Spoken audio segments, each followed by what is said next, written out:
Hey everybody, your host is always here, in the flesh for once. It's because I'm talking about the PSP today, and I am so excited because I love the PSP. It's I think my favorite portable of all time, and it's very skewed because it's almost like a system all in one. So we'll get into that another time. But here are my two PSPs. I first started off with this little guy right here with the Darth Vader emblem, which I'll get to when I get to my top 10. And this is my current one. Now this one is strictly for CD things. It's for emulation. Look, there's no nub on it anymore. Look, there's no nub. Come on, camera. There's no nub anymore. So the D-pad only works, so that's great for side-scrollers, you know, like for Game Boy Advance games. And, of course, this has everything in it. This is a 3000 model. This is a 2000 model. And there's the 1000, which is huge, and I never had it, and I never wanted it. And the Go, which I'm trying to look for, but it is lost to time because it's super expensive. And it had a limited run because it was a tremendous flop. One more thing I want to show off is my Rockman Dash for the PSP collection. This has Rockman Dash or Mega Man Legends 1 and 2. And the reason why we never got it over here is because this is just straight ports.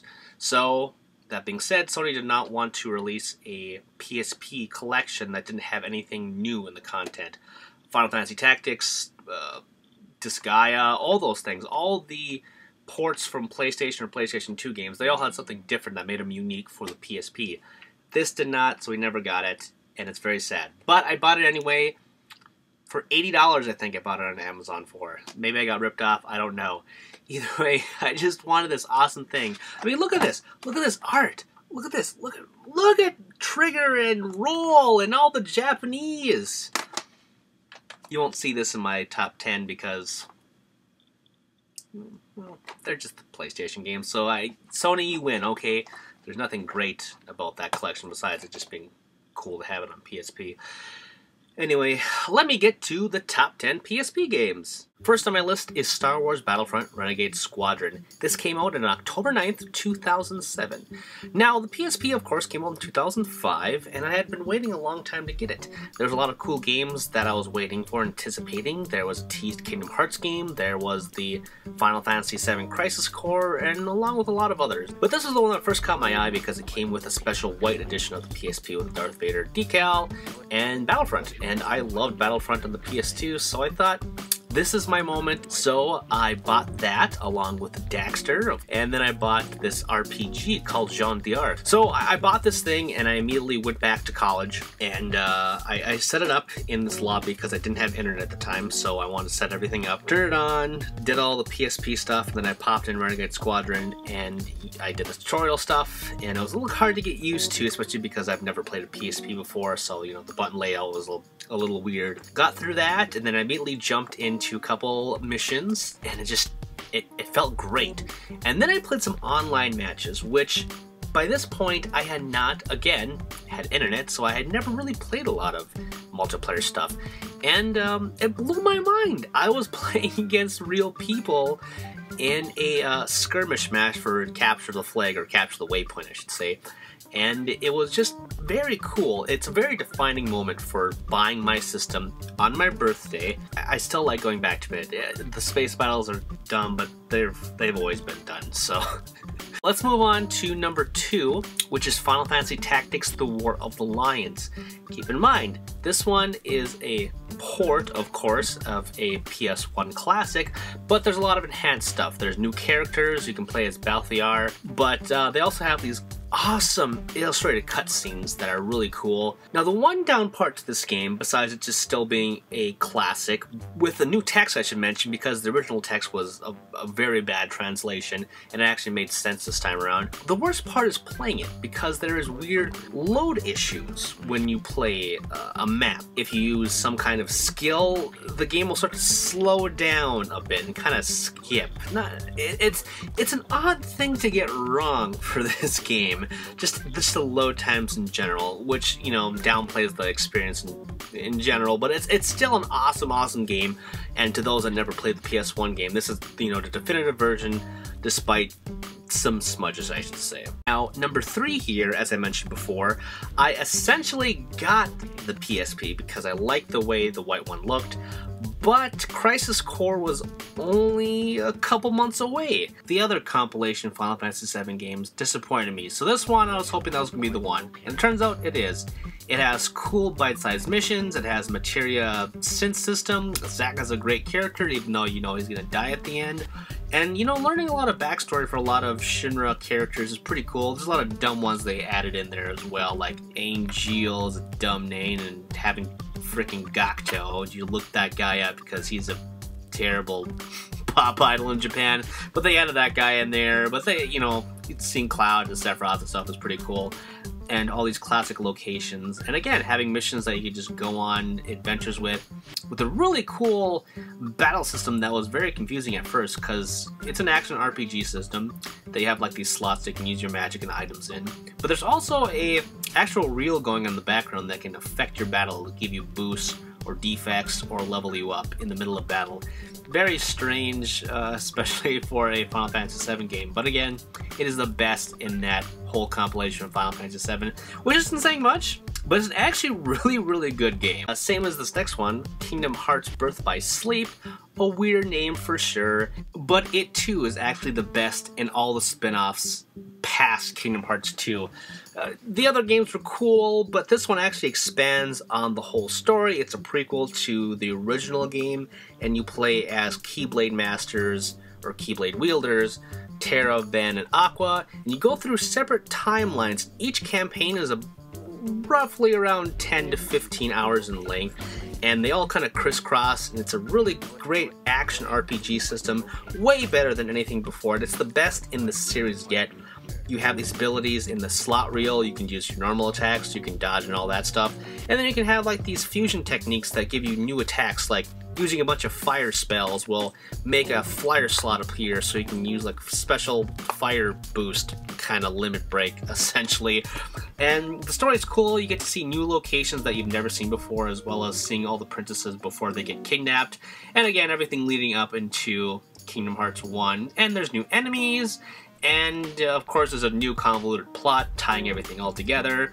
And the late great Leonard Nimoy was the villain, and he did a fantastic job, and it's really sad that he's not going to be able to voice the new stuff in Kingdom Hearts 3, though, you know, maybe his voice is already recorded. But it's a really cool game, and you can play it, as you can see now. This is footage from the HD version in the 2.5 HD remix, so that's the great way to play this game now, because it still looks very cool. Even though it's a great portable game, you should probably play on the console now, because you get trophies and all that awesome stuff. Next up, of course, another just awesome game that I lost myself in. And here's the sad part of the story. Metal Gear Solid Peace Walker released on June 8th, 2010. Did I buy that game? No, I did not. I bought a PSP bundle, which came with that game, along with a green PSP that you saw in the beginning.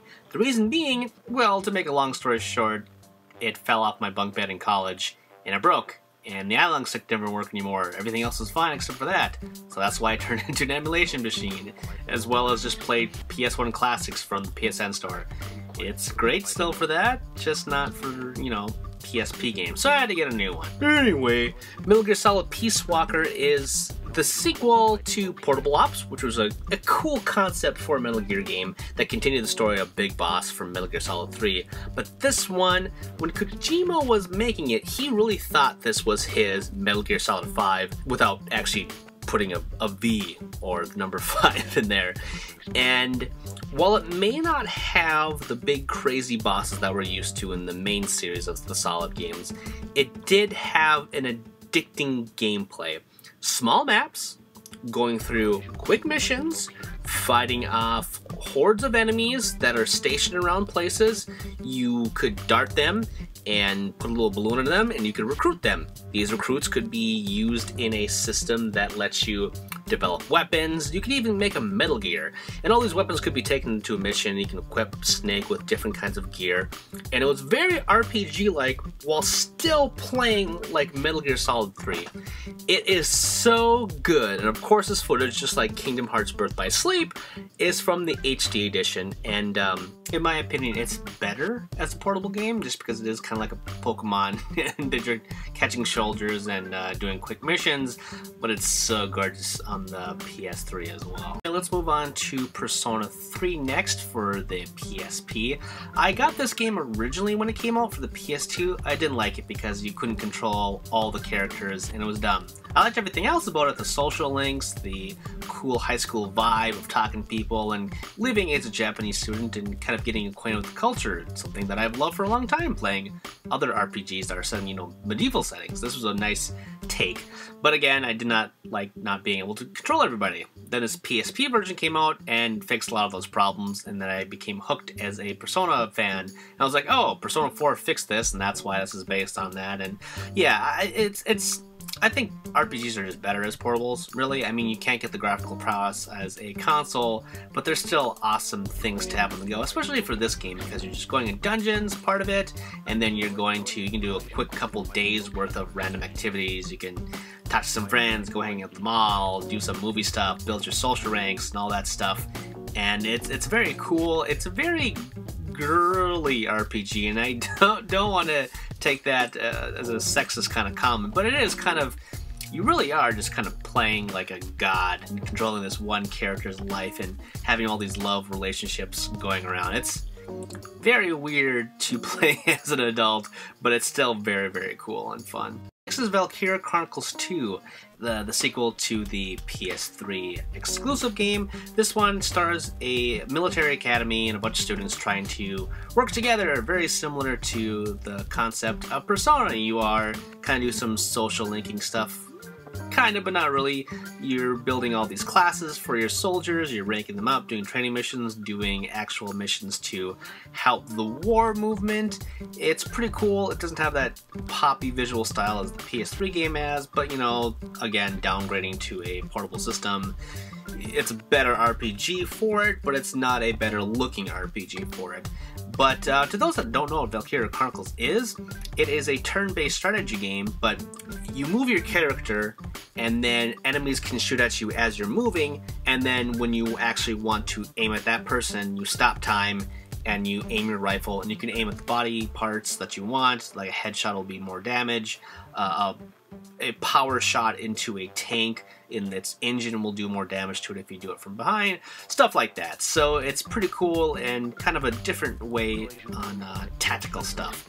And the upcoming game that I could best describe it as is Codename Steam. That is a very similar system to this. Moving on next, of course, we have Ys, the Olfenfeldgana, and this is the first Ys game I ever played. This is a remake of the third game, and essentially Ys is kind of like a Zelda game. It stars a young, mute, redhead guy. His name is Adol, and every single game is just his adventures around the world. It does take place in different parts of the world, and they do have numbers, but essentially some of them are not in order. Like, let's say 1, 2, 3 are all in order, and then 4 is a prequel, and 5 would be a sequel to that prequel. It's just, I don't know exactly the order, but it's kind of weird like that. But you're just running around the world. The story is pretty terrible, kind of very anime cliche, I should say.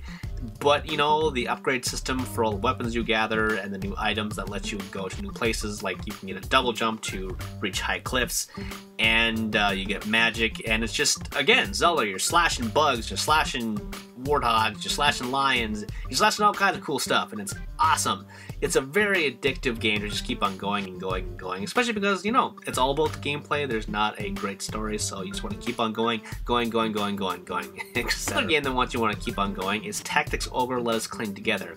Now, originally, this was a very ambitious project on the Super Nintendo, which later ported to the PS1. After that, the creator wanted to make Final Fantasy Tactics, which was a culmination of all of his, ideas for Tactics Ogre. And now, since the War of the Lions, he's now gone back to Tactics Ogre, Let Us Cling Together, to remake that as a successor to Tactics, even though it's a remake for the PSP now. But there's all kinds of new stuff. It's a great translation. It's an awesome story. Same tactical combat that you're used to from the Final Fantasy Tactics games or other Tactics games like it. Of course, there's a weird timeline thing with it, which is mentioned in my very first article that I did for Examiner. It was all about timelines between that and another DS game called Radiant Historia. Anyway, so Let Us Cling Together is you make decisions like, Mass Effect, and it actually branches out the timeline. Once you beat the game, you can go back and go to those points, make the new decision, and go along that timeline and infinitely regress until you get like the perfect ending from going, completing all these endings. It's very ambitious, very cool, and it's really hard to put down because there's a lot of content in there. It's a crazy amount of content. Just like this next one, which is a crazy sequel-esque kind of thing, which is Dissidia Duodecim Final Fantasy. A kind of sequel to the original Dissidia in that it contains the original Dissidia within it, along with some extra content. So it's kind of like special edition. And it's essentially the heroes from Final Fantasy, like Cloud and Terra, fighting against all the bad guys like Sephiroth and Kuja and all those guys. And it's kind of like Power Stone. You're zooming around maps, you're doing all these crazy special moves. It's not like a Tekken, again, it's like Power Stone, or like I guess not like Smash Brothers because that's like 2D style, but it's a big open arena and you're smashing the crap out of each other and you get weapons, you equip stuff, there's RPG elements. There's a kind of a cheesy story, but it's also cool as well. It's very well worth it. It's something that I'm looking forward to play on the consoles, even though the next one's coming to arcades. Hopefully it'll get ported to the PS4 or something later on, but it's definitely a cool little companion to have and to jump in and play a few matches every once in a while on your PSP, just, to round everything off. Even though this whole list is pretty much sponsored by Square Enix, and I do accept PayPal, Square Enix, for pimping all your stuff. But anyway, that is my top 10 list. If I had to pick my favorite PSP game, it would be one of these games, but there's a lot more, of course, that I love about the PSP besides just the games and all the functions, and I'll get to that in other videos and articles that I write this month for Examiner for my March coverage on the PSP. But again, out of this list, it's very hard to choose what is my favorite PSP game. I mean, like I've said throughout all these, they all have very distinct memories of me getting a lot of that stuff, except for maybe the latter 5, maybe not so much, but the beginning 5, very, very influential to me, so take that as you will. And they're in no order, of course, but yeah. Until next time, just get a PSP and, brush up on your history and stuff, and I'll be here waiting for the next time I tell you about my favorite portable system of all time. Boom, ba-jack, boom, boom, ba-jack, boom, ba-jack, boom, boom.